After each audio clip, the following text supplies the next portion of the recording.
race control duties in motor racing in the past, Brian, and of course, you're never going to please everyone, are you? Oh, pleasing anyone is actually a bit of a result, to be quite honest. Yeah, stewarding, not something that you want to be doing, I have to say. I don't envy James. So, Jean-Claude Sarda, Christoph Herney, front row, Ingvar Madsen, Eric Prinot, next row, Manuela Gostner, von Skeltermar, then it's Thomas Gostner and Rick Lovett, before we find Murat Kuhada-Ruglu, Eric Chung, Vladimir Hladek and Per Nielsen, then it's Christian Kinch and Tommy Lindroth, Alexander Nussbaumer and Corinna Gostner, then it's Giuseppe Romelli, Agatha Smolka, Per Falholt, Henrik Kamstrup, David Lim and Laurent Demuse. We're happy to take the pole position in the amateur class. It was a better track than yesterday, and it was a balanced car, so I have a lot to thanks the team for. So it will be a great day. Yeah. So Ingvar Madsen then, who once again pole position in the AM class, pole position for the Shell class is Jean-Claude Sarda. The cars are away on their rolling lap. Now, social media at the top of the screens for you if you want to be part of the Ferrari family and be part of the Ferrari Challenge. There is lots of social media opportunity for you to join in. The cars weaving from side to side, Brian, alongside me. That is primarily to try and generate some temperature into the tyres this very cold day. Yeah, absolutely, and especially so today. It's horrifically cold outside. Baltic, I think we described it as earlier. That's the one, yes. And getting heat into those tyres and into those brakes, absolutely essential today. The track is looking as though it's pretty well dry, but there's likely to be damp patches around the place. Could easily catch them out, especially on slick tyres. I think where you'll be in trouble, Brian, is if you go really offline. That's where there might be just a little bit of water now, but I think you're absolutely right. I think you've called it correctly. The track is primarily dry, but of course, being 5.8 kilometres long, Silverstone is a long track, and what the position might be at, say, Copps or Maggots, the track conditions at Vale could be completely different, can't they? Yeah, and we saw that very much this morning, where just cars spinning off at places where there are just damp patches, and it's looking dry outside the window here, but say 5 kilometres away, it's a lot wetter. Yeah. Well, we went on board briefly with the Hublot safety car as these drivers are weaving from side to side. Basically what they're doing is they're trying to be very, very aggressive on the tyres to generate some temperature into the tyres. They'll also be using the brakes at the same time. Again, because the energy that's used for braking obviously generates heat. They've actually earlier on this weekend they taped up some of the brake ducts to try and increase the heat generation. And that heat generation dissipates into the tyres to give them some rubber right at the start of the race. Now, somebody that had very much cold tyres right at the start of the race yesterday was the driver that we're looking at now, Jean-Claude Sarda, going from pole position. He lost it going into the Vale turn, and he certainly won't make the same mistake today, says he. We sincerely hope not. They're coming off the back of the Chapel turn now, which is turn number 14. And making their way down the Hangar Straight. It's a very long formation lap, of course, for these cars. It's always a rolling start in the Ferrari Challenge. The only time it isn't is if it's a safety car start, which is what we had for both the Coppa Shell and the Trofeo Pirelli races yesterday. So Christoph Herney is the one that's really weaving from side to side. We're on board with Alexander Nussbaumer, who has got work to do from his lowly grid position of P15. So we will see what he can do from there. He's another one of these drivers that is certainly going to be fighting his way through the pack and trying to get up the order in due course. 30 minutes of race action to come from the Ferrari Challenge. You can just see the von Skeltermar car. That's very familiar shark's teeth on the front of the car. Von Skeltermar going from P6 on the grid. Manuela Gostner, another very good qualifying from Manuela. She goes from P5 on the grid. Right, the cars will be invited to get into grid order, and if the racing steward, including James Collado, is happy with the way the cars are looking as they come through the final sequence of turns, we will get the greens and we will go racing. So the pace increases, and we let the music build the anticipation of race 2. And already we are away, and Jean-Claude Sarda was caught napping. Christoph Herney has got the better of him as they go side by side. Jean-Claude Sarda goes around. Ingvar Madsen, was he caught in that as well? I'm not sure. Thomas O'Rourke, one of the Trofeo Pirelli drivers, looks on. No, it was Rick Lovett and Murat Kuhada-Ruglu. Von Skeltermar is in the gravel. So Going into turn number 1, all sorts went on. Going into Abbey and then Farm. Manuela Gosner, the lady racer, is out as well. We'll get a replay of that very quickly, I'm sure. But the big beneficiary, well, 2 big beneficiaries, Christoph Herney and also Ingvar Mattsson. So we have a safety car already before 1 lap is complete. Let's see this again. Von Skelterman was on a charge. So too was Eric Prinot. And Christoph Herney did very well. I think Manuela Gosner actually got touched by Thomas Gosner behind. Yeah. Look at that, Murat Kuhardaroglu riding over the front of the Rick Lovett car. I genuinely think it was Manuela's dad, Thomas, that hit the back of her car, which caused that, and there was then a chain reaction. That should make for some interesting conversations over the dinner table, shouldn't it? You know, having seen that on replay, I think, and look at the reaction from Thomas O'Rourke as he looks on. Yeah, that's the end of the afternoon for quite a few drivers, isn't it? Yeah, Murat Kuhardaroglu is out of the car. Rick Lovett, I'm guessing, is still in his car. Now, the 133 car was over the top of the 112 car at one point. Safety car has been called for. And no surprise there. What a dramatic start to this race. Murat Kuhardaroglu walks away, and to be fair to Murat, he was an innocent bystander, wasn't he? Yeah. I think so. Von Skelterman got caught up in it as well. And his car is beached. That's going to have to be recovered from there, hence the safety car. And I'm really not surprised. Oh, this is good to see. It's Rick Lovett getting out of the car. So hopefully Rick is all okay. Yeah, he is. He'll have lots of angles to look at that. The camera coverage on this track is very, very good. But it's almost a classic kind of lap 1 incident, really. Too many cars in too small a space. Everybody's eager to make those places up at the beginning of the race. And you know what they say. Let's see it from on board here. From that onboard shot, we perhaps don't see quite enough, do we? It's hard to call from there, isn't it?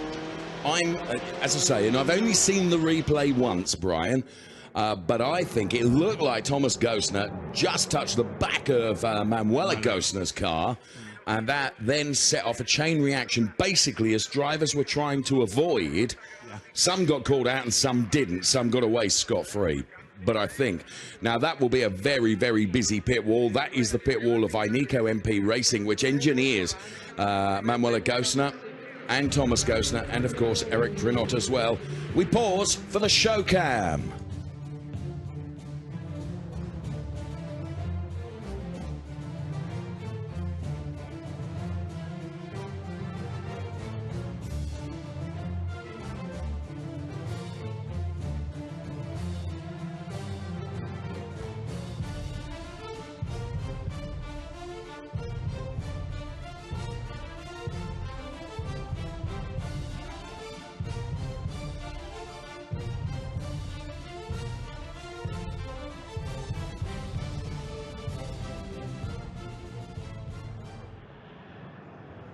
So just a brief interlude for the show cam to give us some of the highlight shots of being here at Silverstone. The incident in turn 1 is, as I mentioned, under investigation. We are behind the safety car at the moment. Brian, you've spotted that Manuela Gosner did get going once again.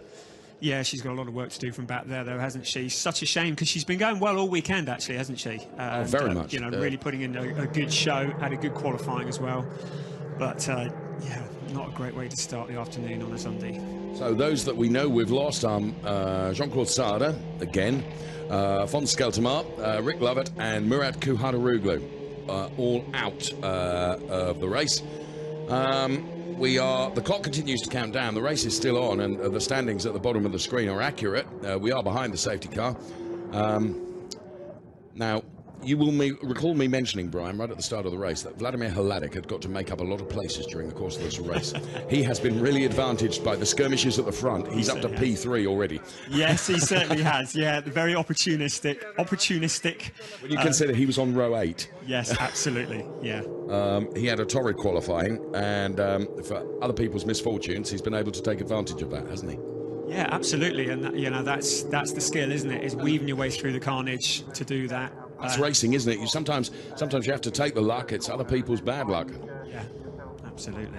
It's another shot of it happening. just a mess, really, wasn't it? Yeah, it was. And whether we can see much more from this onboard replay, I suspect not, as cars take avoiding action. Jean-Claude Sarder's car got turned around and got hit as well. Yeah, being stranded mid-corner like that, that's got to be a bit scary, really, Yeah. isn't it?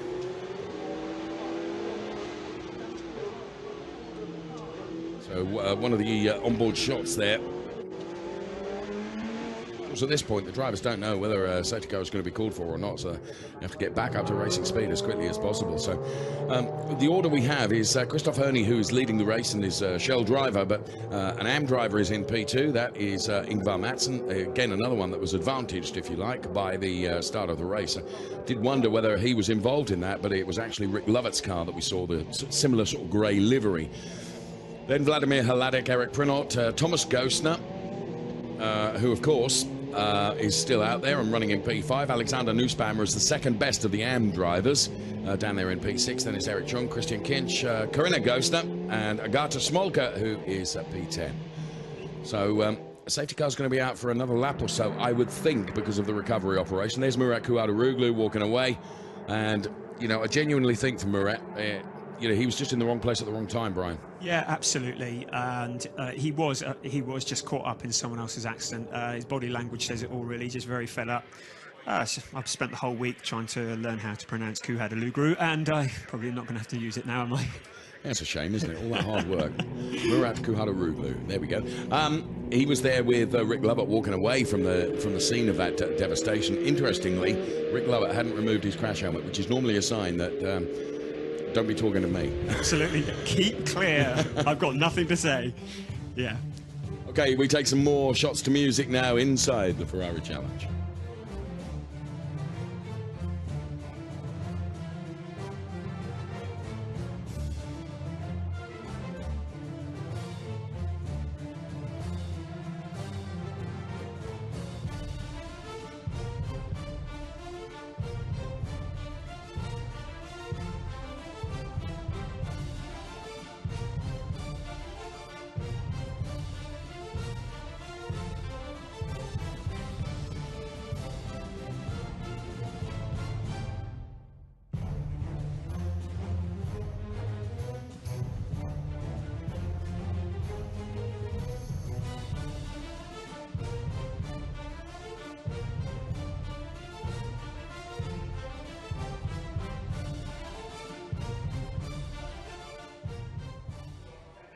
So some shots there of Inside Challenge, as we like to call it. And the Union flag flutters in the wind. There's been plenty of that, I can tell you. Safety car still out. No word yet on the timing screen as to when the safety car is coming in. And I think it's going to be a while, to be honest with you. Because there was quite a lot of, I think it was the Jean-Claude Sarder car that was the one that was needing the recovery, because of course that was stricken across the track, wasn't it? The others, although von Skeltermauer, of course, who we see now are walking away, von Skeltermauer has had a really rather forgettable weekend here at Silverstone as well, which is a great shame. Although after saying that, he was on the podium yesterday, so perhaps forgettable isn't the right thing to say. Yeah, unlike Jean-Claude Sarder, of course, who had that spin at the beginning of his race yesterday and then getting caught up today, he just can't get a break this weekend, can he? And that obviously affects his championship standings. He came into the weekend in second behind Eric Prinot, and it's not going to do him any favours in terms of the point standing, is it? This is one of the fascinating things about the Ferrari Challenge. You particularly in the Coppa Shell, where it's primarily gentlemen drivers. Von Skeltermauer showing a rare turn of speed there as he sprints across the track. You know, so, there are always informed drivers, there's no question about that. However, you know, you can't really, Brian, go into any weekend and say, we expect Eric Prinot to be P1 both races. You know, it doesn't happen like that. They're all so very, very evenly matched. And that's one of the huge attractions of the Ferrari Challenge, is that, you know, and Andrea Milatić was explaining this at the start of the program, of course, how they categorize each driver, whether they go in the Shell or whether they go in the AM drivers category or class. You know, generally, they get it right. Absolutely, yeah, they do. But you also find with drivers that sometimes when you're just on a bad run, that's just the way it is. And you can have some drivers who will have a couple of meetings where they just can't get a break, and then a couple more where they're just lucking in, and that's exactly what's happened with Herney today. You know, he's in there, and Mattisson, right place at the right time. I said to Ingvar, in fact, we were having a conversation with Ingvar and one or two other drivers. I don't know what it is that Ingvar has been drinking in terms of his tea, but I wouldn't mind that brew, because he has been drinking some fast tea. He's very, very quick indeed, and you know, he's a super guy as well, and it's very, very enjoyable to see him progress in the way that he is. A lot of these gentlemen drivers, as I mentioned, you know, this is their enjoyment of a weekend. Of course, they all have to go back to their offices tomorrow and what have you. You know, they're here racing just for fun, Brian, and providing great entertainment for us as well, but they do have to combine it with other commitments also. And there, the wing complex is looking pretty resplendent, to be honest. We're at the furthest end of that, in a really rather comfortable surroundings, it has to be said. And safety cars' lights are still flashing. See a big clear-up operation going down there on that corner. There were a lot of cars involved. There was a lot of debris as well, and obviously just shards of bodywork and carbon fibre, just deadly when it comes to tyres. They need to clear it up. Puncture-inducing, isn't it? Absolutely, yeah, and it's vital that they sweep it up and get the track completely clear before we go green. I have a feeling that we're not going to be too much longer behind the safety car. However much longer we are behind the safety car, Brian, as I remind you that for all the information with regards to the Ferrari Challenge is at races.ferrari.com. I urge you to take a look at the website as we do a hyper slow-mo on Eric Prinot's car there. I don't think the safety car is going to be out for too much longer, but however much longer it's out, the race is going to be full short. It's going to be half race distance, effectively. Yeah, absolutely, and that just makes it that much harder for all those folk that are coming through from the back, and Manuela Gostner is going to be coming from the very back. She's got a lot of work to do this afternoon, and obviously half the time to do it in. You're absolutely right. Manuela Gostner is picked up right at the end of the train that is behind the safety car, because of course she was one of those that was involved in that opening lap skirmish. Further, Thomas Gostner, and again I think that there was contact between Thomas and Manuela. Her father is running in P5. Where's Corinna, sister Corinna Gostner? P9 at the moment. I say at the moment, she's been P9 for the last few laps, really, because we've been behind the safety car and no one's going to move from the whatever position they are in. We're on board with Alexander Nussbaumer then. And looking back from the Giuseppe Romelli car, and behind Giuseppe Romelli is Agata Smolka. So some of the spectators here enjoying the almost parade lap behind the safety car at the moment, and we're sorry for that, but naturally, of course, everything has got to be cleared up. But it's just such a shame that Jean-Claude Sarr does not make the restart, because it would have been good to see him come through from there, actually. He's the man on form at the moment. Would have been good to see, but obviously he's picked up way too much damage in that. If I'm honest with you, the driver I was looking forward to watching was Vladimir Hladik, who I thought was going to come through. Well, of course, he already did that by dint of having lost a few drivers, so he's already up to P3. So that battle is, I think he will take it to Ingvar Mads, and I also think he'll take it to Christoph Herney when we do eventually go back to racing. But yeah, that to come in just a while. Still no message up on the timing screen to say that the safety car is coming in. And we are very nearly, what, 45 seconds away from being half distance in the race, because the races are timed. It's a duration rather than the number of laps. And we have just about 15 and a half minutes of the 30-minute race remaining. And the first half of the race, of course, has been behind the Hublot safety car. But I think the safety car is speeding up. That means it is going to come in at the end of this lap, and we can go to racing. We're on the hanger straight now. So safety car is coming in this lap. Christoph Herney weaving from side to side to try and generate some tyres. Keep your eyes on the car that is P3 and the car that is P4 at the moment. That's Vladimir Hladik and Eric Prinot. They will try and make their moves early on in this race. And it is going to be well, it's almost going to be a dash of cash towards the checkered flag. So safety car peels off. Christoph Herney does a very, very good job in terms of restarting. He's already got a couple of car lengths over Ingvar Madsson, but Vladimir Hladik is right on Ingvar Madsson right at the start of this. No overtaking, of course, until you have passed the safety car line. Let's go racing once again. We're live from Silverstone. It is the Coppa Shell Race 2. Christoph Herney a country mile ahead of Ingvar Madsson already. Ingvar Madsson with Vladimir Hladek and Eric Prinot and Thomas Gostner all following close behind. Ingvar Madsson, of course, not too close to Christoph Herney. Why? He's having to defend from Vladimir Hladek in the 144 car.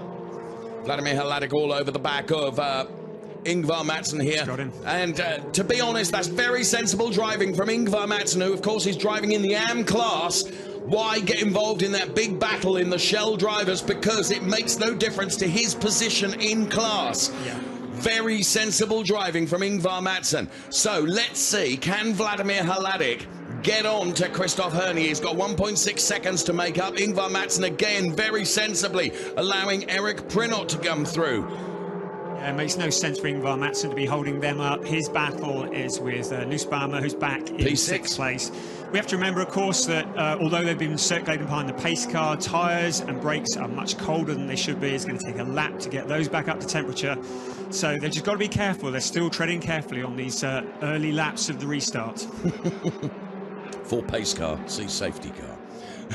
Safety car. Oh, there's my roots coming out, isn't it? Christoph Herney lighting up the brake discs then. He knows that Vladimir Hladek is going to be on a charge here. And Christoph Herney knows that he has got to put as much distance between himself and Vladimir Hladek as he possibly can. Out of the chapel turn, on to the hangar straight. Here they come now. P1, 2 and 3 are all Shell drivers.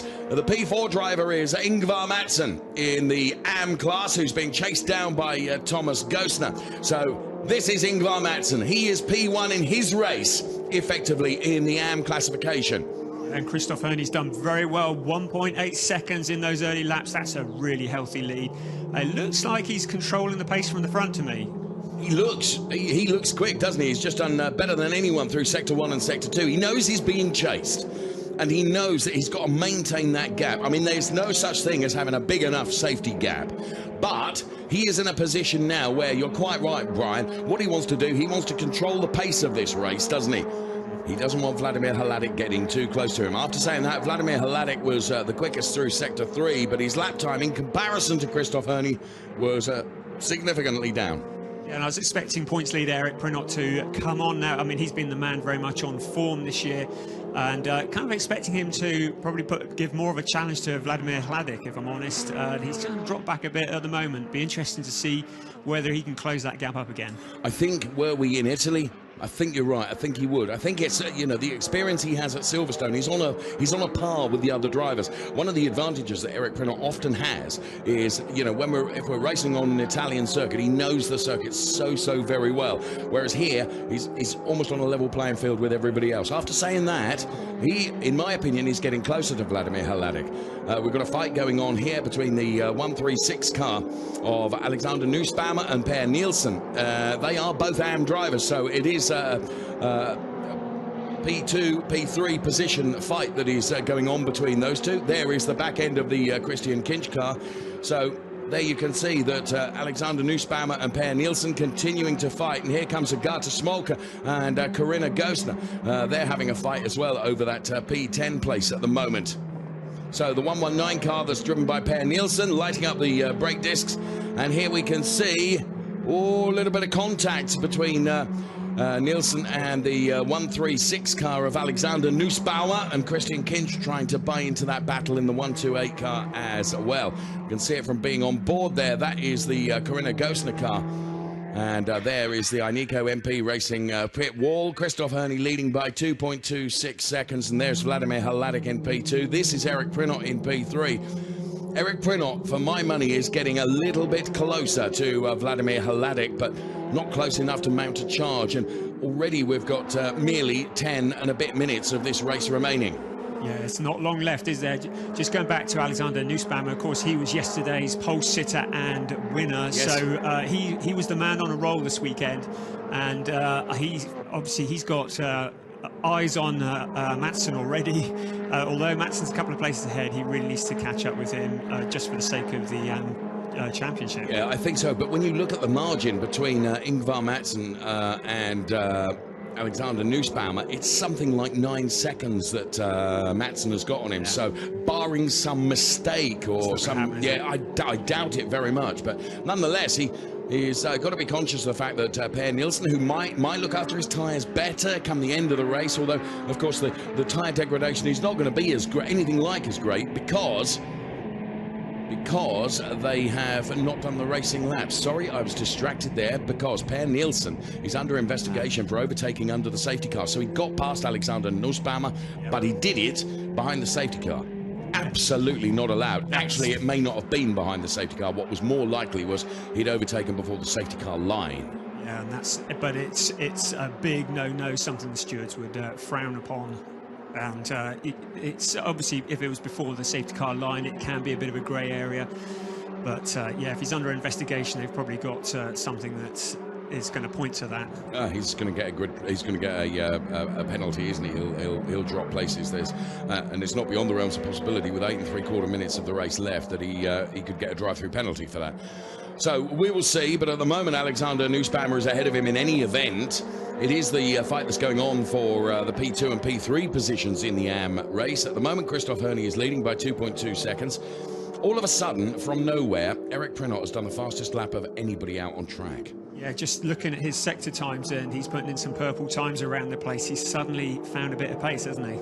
And under pressure now is Alexander Nussbaumer, because Per Nielsen is right on him now.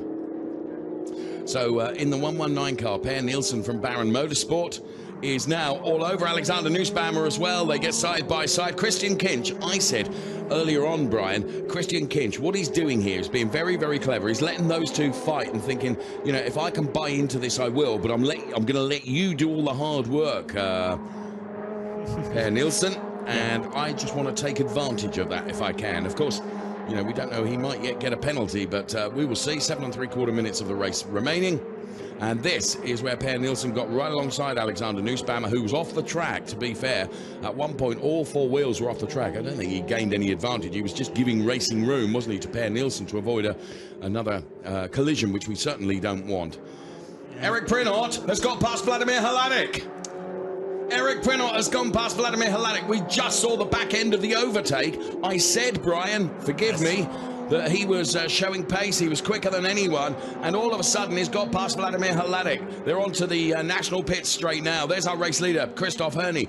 Can Eric Prenot get on terms with Christoph Herney in the 7 minutes remaining? I think it's going to be a big ask. It's 2.5 seconds to try and find. Hopefully we'll get a replay of the overtake, whether Vladimir Hladek made a mistake or whether it was just purely Prenot's pace. He outbraked him. Him. Look at that.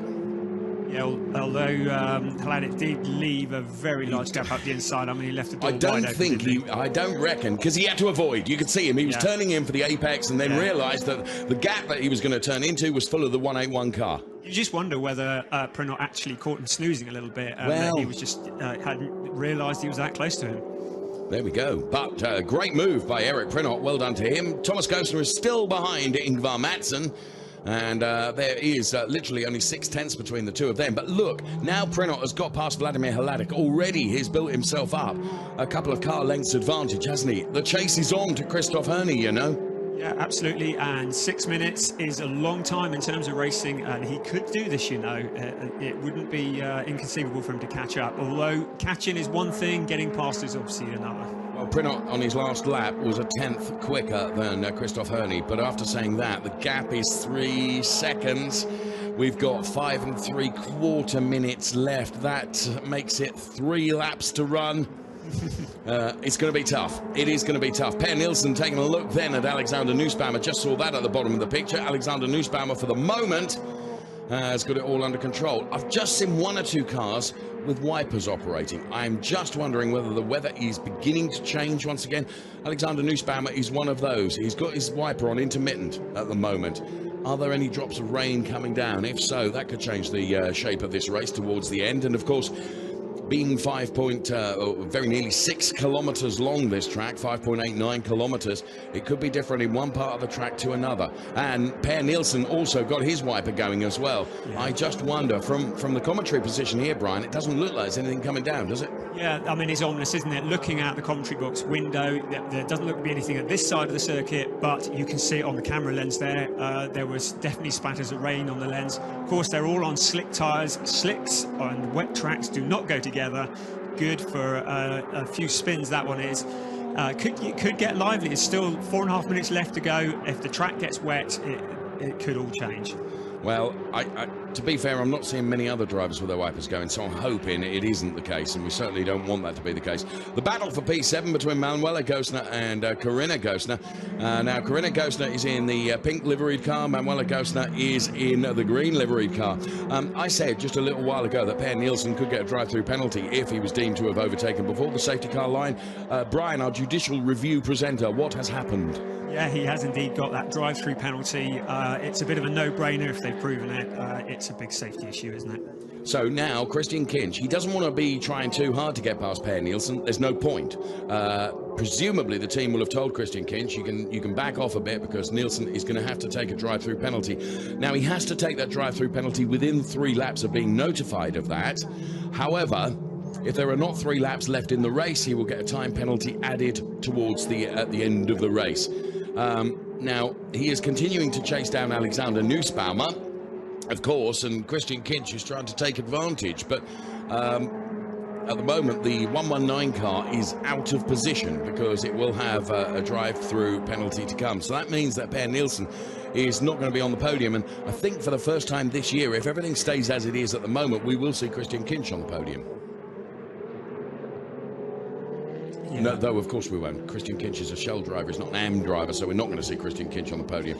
Forgive me, it'll be Giuseppe Ramelli. Yes, absolutely. Yeah.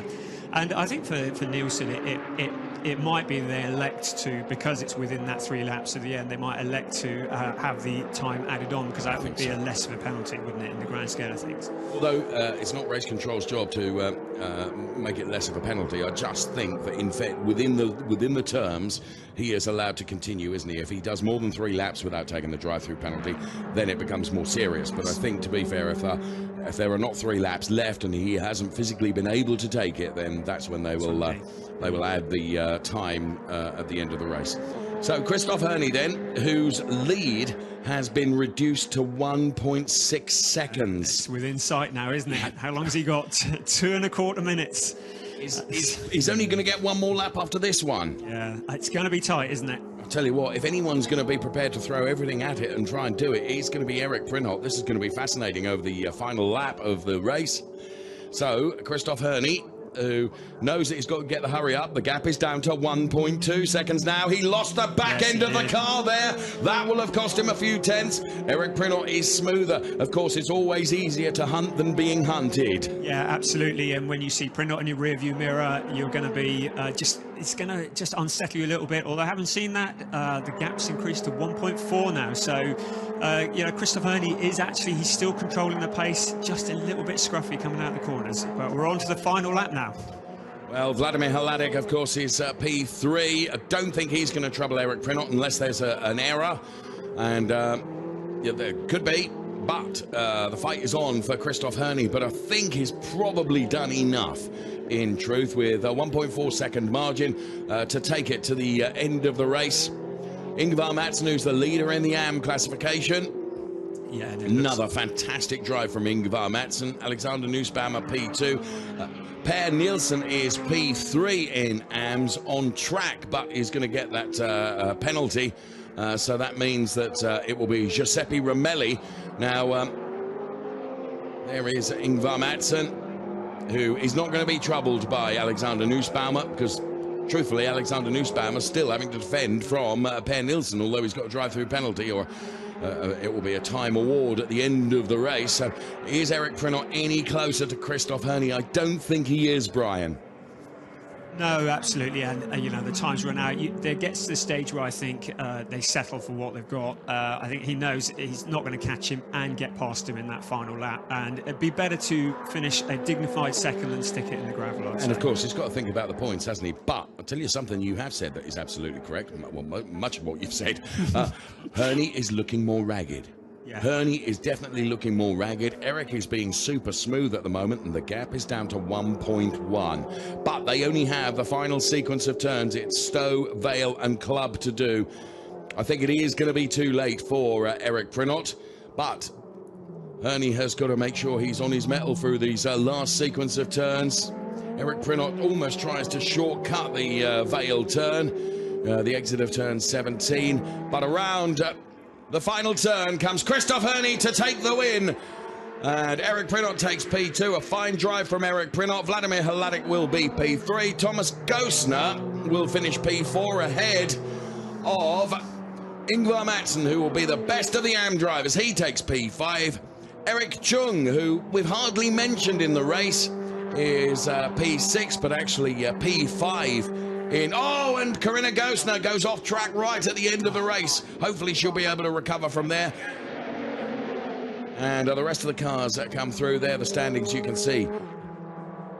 It's been a lively day for the Gosner family, but actually Manuel has done very well coming back to 10th place after being involved in that first lap incident. That's not right. Going at all, is it? Oh, there's damage on the 186 car, and that is the car of Agata Smolka. I wonder if Corinna and Agata came together, and that's what we saw when we saw the Corinna Gosner car off the track momentarily. So the final few finishers round the turns now. There's Henrik Kamstrup, and the all-yellow car that's behind is that of David Lim. The 171 car of Per Falholt, and that completes the runners in that race then. Here we go. So it's Corinna Gosner on the taking the inside then of the Agata Smolka car. There was contact between the two of them. Let's see it from being on board here with Agata Smolka.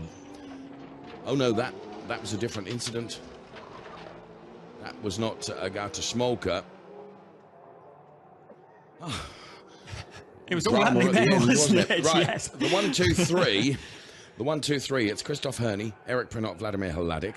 Then it will be in AMS, Ingvar Mattson, Alexander Nussbaumer, and Giuseppe Romelli, because, of course, Nielsen's had the penalty. Nielsen gets relegated following the drive-through penalty, which he was not able to take. Let's take a look at the clip show.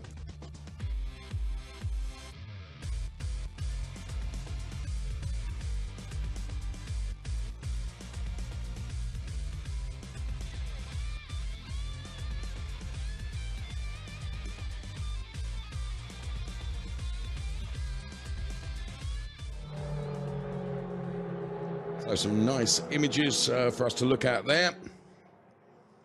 And some of the spectators here enjoying what was, well, it was a short race, Brian, but it was dramatic, wasn't it? Yeah, it was half an hour of action packed into 15 minutes, really, wasn't it? I mean, the first corner incident just changed everything.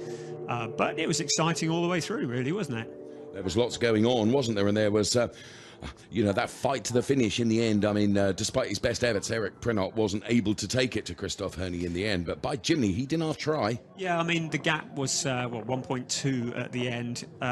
You can't help feeling that a couple more laps and it might have been a different story. But, you know, ifs and buts, that's what motor racing's about, isn't it? Yes, it is. And, of course, every driver reflects on where they are and what happened in the end, and where we have done better, where, you know, it's, as you say, it's what it is all about. So cars parking up in Parc Fermé. There's two podiums to come, of course, and those podiums are one for the Shell winner, which is Christoph Herney, and we see him making his way out of the car now. And it'll be P1, 2 and 3, of course, in the Shell drivers, and then P1, 2 and 3 in the AM drivers as well. And on the top step of the AM, a podium it will be one Mr. Ingvar Mattson. So congratulations all round there. Christoph Herney, understandably overjoyed, turned that second place on the grid into the win. And what's also nice for Christoph Herney is for the team as well, because Team Zenith Scion, there are teams within the Ferrari Challenge that are really well-known teams that have been with the Challenge for a long time, but Team Zenith Scion is not necessarily one of those, so it's really nice for them to engineer a very, very good car for Christoph Herney. Let's take a look at the highlights now.